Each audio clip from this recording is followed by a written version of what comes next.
Hai Sobat Wiki, berjumpa lagi dalam Top 5 News of the Week bersama saya, Saradita. Dan juga saya, Melia Istighfaroh. Dan di berita pertama ini ada insiden hilangnya kapal selam KRI Nanggala 402 pada Rabu 21 April 2021 yang meninggalkan duka bagi keluarga penumpang. Salah satu di antaranya adalah keluarga Serda Mes Guntur Ari Prasetyo yang tidak bisa menyembunyikan kecemasannya. Istrinya mengaku biasanya Serda Guntur selalu memberikan kabar di sela-sela pekerjaannya. Namun hingga saat ini keluarga belum mendapatkan kabar apapun. KRI Nanggala 402 membawa 53 awak dengan rincian 49 ABK, 1 komandan kapal, dan 3 personel Arsenal. Kapal selam KRI Nanggala 402 hilang kontak di perairan Bali Utara pada Rabu 21 April 2021. Kapuspen TNI Maijen Ahmad Riyad menjelaskan pada pukul 3:46 waktu Indonesia Tengah, KRI Nanggala melakukan penyelaman. Kemudian pada pukul 4 waktu Indonesia Tengah, kapal selam melaksanakan penggenangan peluncur torpedo. Saat itulah kontak terakhir dengan kapal selam tersebut. Salah satu awak kapal yang berada di kapal tersebut ialah Serda Mes Guntur Ari Prasetyo. Di kapal selam Nanggala, Serda Guntur yang berusia 39 tahun menjadi salah satu senior teknisi mesin. Sang istri, Berda, menceritakan kali terakhir ia bertemu suaminya yakni pada Senin 19 April 2021 lalu. Serda Guntur bersama keluarganya tinggal di Candi Lontar, Sambi Kerep, Surabaya. Namun ketika Guntur bertugas, sang istri Berda Asmara kembali tinggal bersama orang tuanya di Kelurahan Wonokromo. Seperti kepergian pada pelayaran biasanya, Guntur pamit untuk berlayar dan meminta doa agar lancar saat bertugas. Seusai berpamitan, Guntur juga sempat menghubungi melalui panggilan video. Biasanya, Guntur sempat memberikan kabar di sela pelayaran. Namun hingga saat ini tak ada kabar dari Guntur. Hingga kemudian kabar hilangnya kapal selam tersebut baru diketahui ibu satu anak ini pada Rabu 21 April 2021 petang melalui grup WhatsApp istri kru KRI Nanggala. Istri dari Guntur ini pun tak mampu membendung air matanya. Berda menceritakan pergi berlayar menjadi agenda rutin suaminya. Hampir tak ada firasat apapun yang disampaikan suaminya pada pertemuan awal pekan ini. Serda Guntur menjadi salah satu teknisi mesin yang ada di kapal selam KRI Nanggala. Kini pihaknya berharap kapal selam Nanggala segera ditemukan.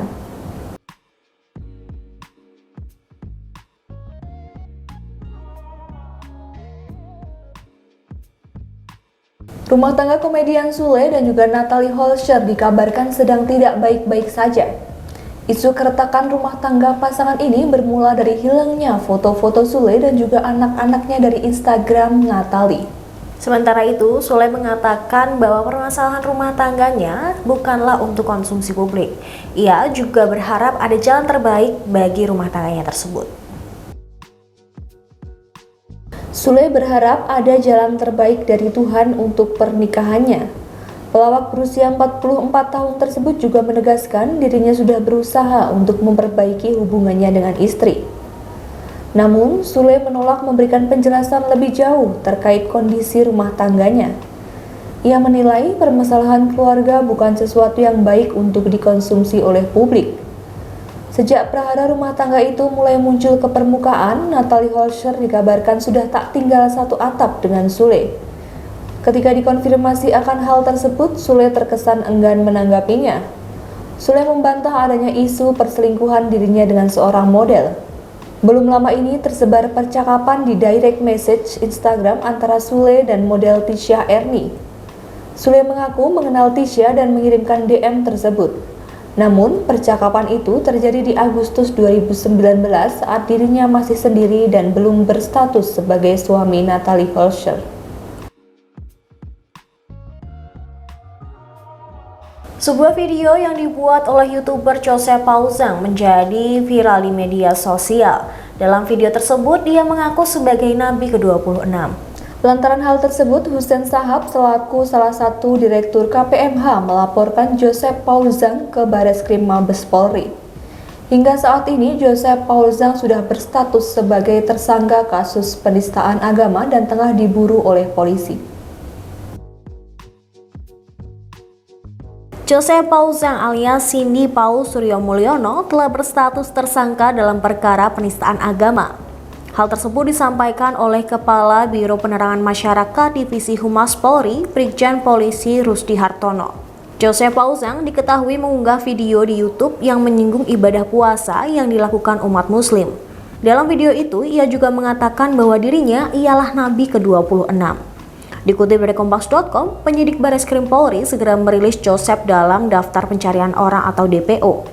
Lebih lanjut, Rusdi mengatakan jika DPO itu akan diserahkan ke Interpol.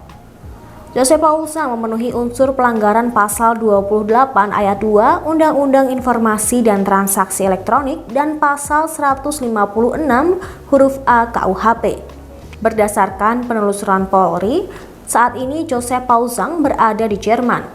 Rusdi mengatakan Bareskrim Polri telah berkoordinasi dengan KBRI di Jerman. Sementara itu, Joseph dalam sebuah video lain yang diunggah akun YouTube Hagios Europe menyatakan dirinya sudah tidak lagi berstatus warga negara Indonesia.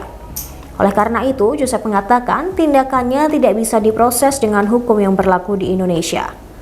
Akan tetapi, Ditjen Imigrasi Kemenkumham mencatat perjalanan Joseph terakhir kali meninggalkan Indonesia menuju Hong Kong pada Januari 2018. Dalam catatan penduduk pun, Joseph masih berstatus warga negara Indonesia.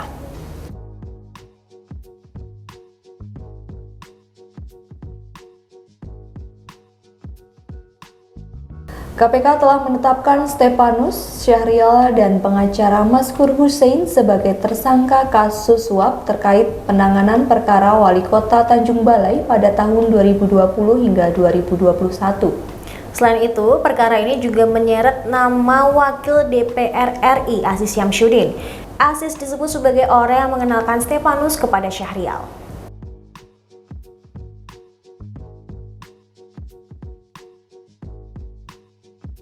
Ketua Komisi Pemberantasan Korupsi Firly Bahuri mengatakan penyidik KPK Stefanus Robin Patuju yang jadi tersangka kasus suap memiliki nilai tes rekrutmen di atas rata-rata. Hasil tes Stefanus Robin Patuju yang mulai bekerja pada KPK sejak 1 April 2019 menunjukkan potensi 111,4%. Oleh karena itu, Stefanus dianggap memiliki potensi yang bagus dan tidak meragukan. Lebih lanjut, Ketua KPK itu menilai tidak ada masalah hukum dalam proses rekrutmen Stefanus. Namun, dirinya meyakini ada faktor lain yang membuat Stefanus menerima surat dari M. Syahrial. Dalam perkara ini, KPK telah menetapkan Stefanus, Syahrial, dan pengacara Maskur Hussein sebagai tersangka kasus dugaan suap terkait penanganan perkara Wali Kota Tanjung Balai tahun 2020-2021. Kasus suap yang melibatkan Stefanus Robin Patuju dan Wali Kota Tanjung Balai ini ikut menyeret nama Wakil Ketua DPR RI Aziz Syamsuddin. Aziz Syamsuddin disebut sebagai orang yang mengenalkan Stefanus Robin Patuju kepada M. Syahrial. Stefanus bertemu dengan Syahrial di rumah dinas Aziz di Jakarta Selatan pada Oktober 2020. Hal tersebut dikatakan langsung oleh Fahri. Ia menyebut juga Stefanus diminta membantu Syahrial terkait penyelidikan dugaan korupsi pemerintah Kota Tanjung Balai. Menindaklanjuti pertemuan itu di rumah Aziz, Stefanus kemudian mengenalkan Syahrial kepada pengacara bernama Maskur Hussein untuk bisa membantu permasalahannya. Stefanus bersama Maskur sepakat untuk membuat komitmen dengan Syahrial terkait penyelidikan dugaan korupsi di pemerintah Kota Tanjung Balai untuk tidak dilanjuti oleh KPK dengan menyiapkan uang sebesar 1,5 miliar rupiah. Kata Farli, pembukaan rekening bank oleh Stefanus dengan menggunakan nama Rifka dimaksud telah dipersiapkan sejak bulan Juli tahun lalu atas inisiatif Maskur. Setelah uang diterima, Stefanus kembali menegaskan kepada Maskur dengan jaminan kepastian bahwa penyidik dugaan korupsi di pemerintah Kota Tanjung Balai tidak akan ditindaklanjuti oleh KPK.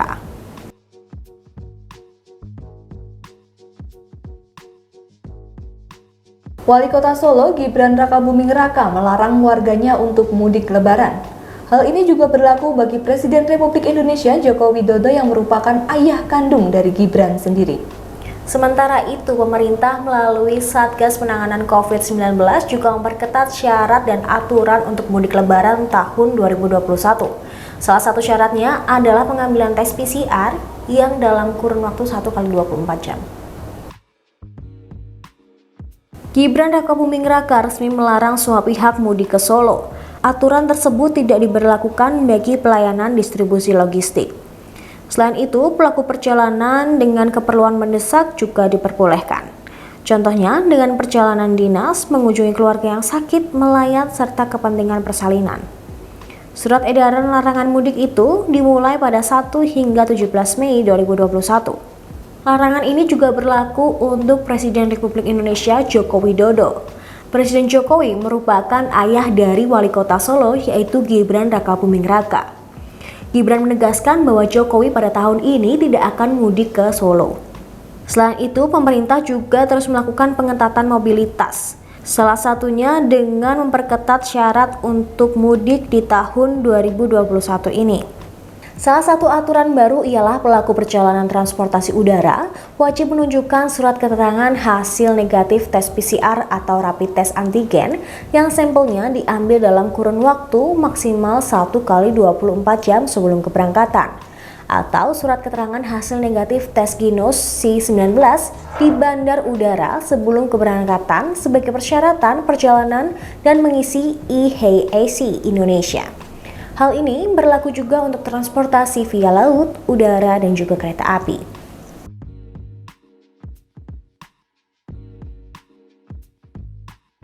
Dan itu tadi 5 berita terpopuler dalam Top 5 News of the Week. Saya Seradita Oktaviani. Dan saya Melia Istighfaroh, pamit undur diri. Sampai jumpa. Terima kasih sudah nonton. Jangan lupa like, subscribe, dan share ya.